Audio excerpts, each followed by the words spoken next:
नील एक शांत और गुमसुम लड़का जिसे लोग अक्सर अनदेखा कर देते थे।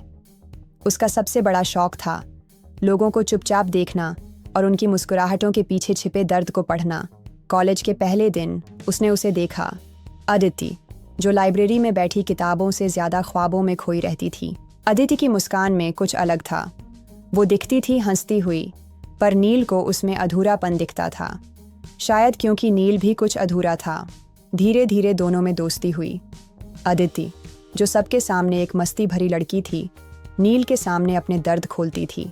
नील उसे चुपचाप सुनता, कभी कोई राय नहीं देता, बस उसकी आंखों से कहता, मैं समझता हूँ। एक दिन अदिति ने कहा, नील, तुम पहले इंसान हो जो मुझे मेरी चुप्पियों में समझते हो। नील के लिए यही काफ़ी था। वो बिना मांगे सब कुछ लुटा देने को तैयार था। नील को अदिति से प्यार हो गया था, लेकिन कह नहीं पाया। उसके लिए वो दोस्ती एक मंदिर थी जहाँ मोहब्बत बिना मांग के पूजा जाती थी। पर हर दिन वो तड़पता जब अदिति किसी और की बात करती, जब वो कहती, काश कोई ऐसा मिले जो बिना कहे मुझे समझ जाए। नील बस मुस्कुराता और कहता, शायद ऐसा कोई तुम्हारे बहुत पास हो। एक दिन कॉलेज में सबके सामने अदिति ने किसी और का हाथ थाम लिया।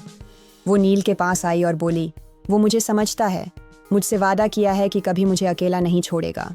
नील कुछ कह नहीं पाया, बस इतना बोला, काश तुमने देखा होता कि बिना कहे कौन तुम्हारी हर बात समझता था। लोगों ने हंसी उड़ाई। नील को तो फ्रेंड जोन ही पसंद है, किसी ने कहा। काश वो समझते इस दिल की तड़प को, तो हमें यूं रुस्वा न किया जाता। नील ने खुद को अलग कर लिया। अदिति ने धीरे धीरे बातचीत बंद कर दी। अब वो सिर्फ उसी के साथ थी जिसे उसने चुना था। नील फिर भी इंतजार करता। उसे अदिति की बेरुखी मंजूर थी, क्योंकि उसमें भी कहीं उसकी मौजूदगी थी। हर दिन जब अदिति कॉलेज से गुजरती, नील बस इतना सोचता, बस एक बार मुझे समझ तो लिया होता। अदिति का रिश्ता लंबे समय तक नहीं चला।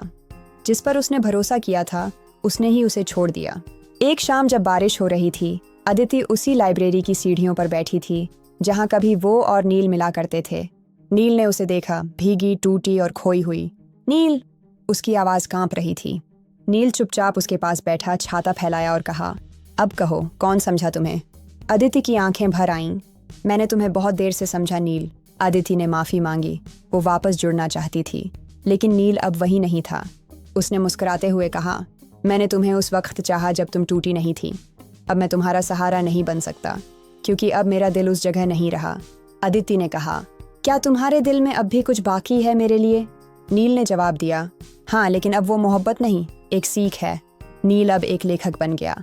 उसकी कहानियाँ तड़प, रुसवाई और न समझे गए जज्बातों से भरी होती थीं। उसकी एक किताब का नाम था, काश समझ लेते।